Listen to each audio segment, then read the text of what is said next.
Supreme court ने पतंजलि आयुर्वेद को कड़ी फटकार लगाई है। एलोपैथिक दवाओं को लेकर भ्रामक विज्ञापन प्रकाशित करने पर सुप्रीम कोर्ट काफी खफा नजर आया।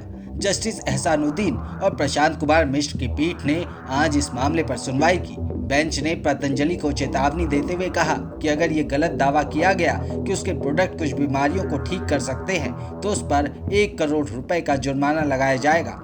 अदालत ने पतंजलि आयुर्वेद को निर्देश दिया कि वो भविष्य में ऐसा कोई भी भ्रामक विज्ञापन पब्लिश नहीं करेगा।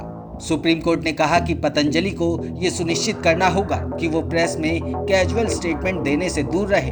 इंडियन मेडिकल एसोसिएशन की ओर से इस मामले को लेकर याचिका दायर की गई थी। इस पर विचार करते हुए अदालत ने ये निर्देश दिया।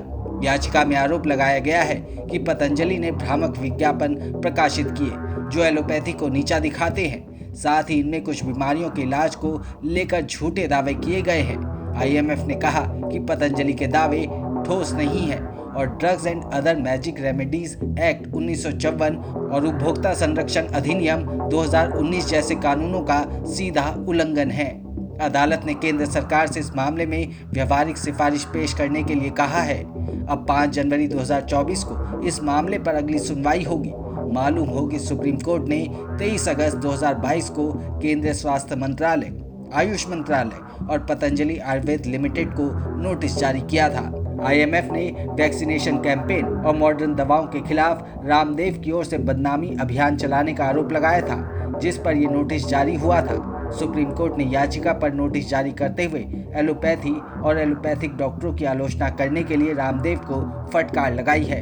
अदालत ने कहा कि उन्हें डॉक्टरों के इलाज और दूसरों के तरीकों की आलोचना करने से बचना चाहिए। उस वक्त के सीजेआई एनवी रमना की अध्यक्षता वाली पीठ ने कहा था, योग गुरु स्वामी रामदेव बाबा को क्या हो गया है?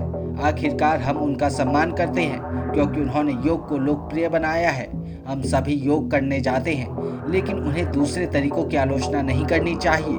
आखिर इसकी क्या गारंटी है कि जिस आयुर्वेद प्रणाली का पालन कर रहे हैं वो काम करेगी या नहीं? आप विज्ञापन देखिए जिनमें सभी डॉक्टरों पर आरोप लगाए गए हैं, जैसे कि वो हत्यारे या कुछ और हो। बड़े पैमाने पर इस तरह के विज्ञापन दिए गए हैं।